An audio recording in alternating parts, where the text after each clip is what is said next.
I worked as a journalist and war correspondent. I would get a call, I'd fly off to wherever the assignment was.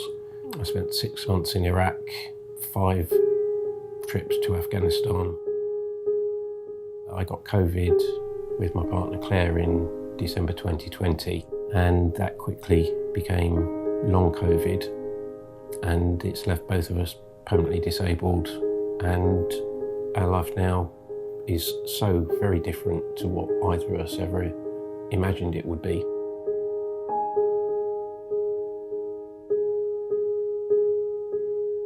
Claire and I both tested positive for COVID on January the 4th, 2021. And for about 3 weeks, we were desperately unwell. We had something like 50 or 60 symptoms: breathlessness, fatigue, loss of taste and smell, nausea, cognitive problems. We were bedbound. There were a couple of nights we said goodnight and didn't think we were going to wake up in the morning because we were both so short of breath and struggling. Clopidogrel, naproxen.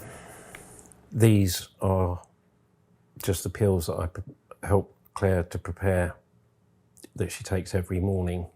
Metformin, which is for the diabetes that she was left with as a result of long COVID.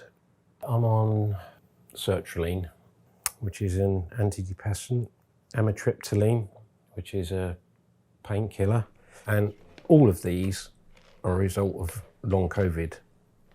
It's a mammoth undertaking. I mean, especially for Claire's, it's very taxing.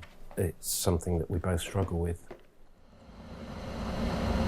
You can feel reasonably okay. We'll potter about the house. We're very limited in what we can do.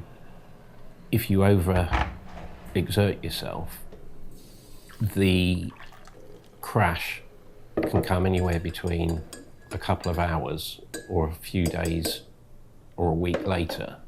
You cannot deal with any stimuli at all. Everything's too overwhelming. The fatigue renders you, it's like an iron curtain coming down. How are you feeling? Wiped out.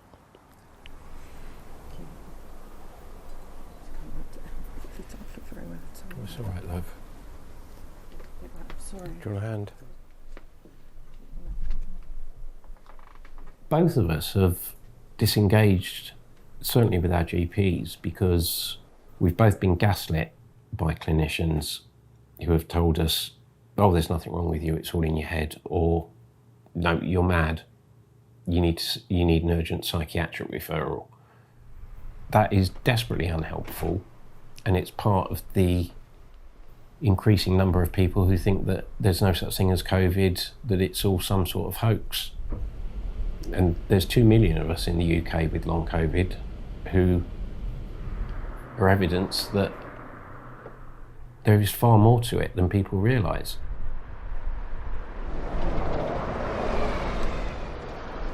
I hadn't smoked for 35 years. I know it's not doing me any good, but 6 months ago I was actively suicidal. And I remember speaking to my therapist about smoking, and she said, you know the risks. Suicide would have killed you outright, and if it helps you, sod it. For Claire's birthday, we'd watched a film on Amazon called The Map of Tiny Perfect Things, and she said, curate an album for me on our phones called The Map of Tiny Perfect Things. Photos I've shot over the years that have a particular meaning. Some new houses in Canewdon. Rainbow on the worktop. I don't think anybody is ever ready to accept themselves as disabled. So much of your identity is tied up with the work that you do. Whereas now, I set my sights a lot smaller. I set them a lot closer to home. We take great pleasure in the small things. And I've made peace.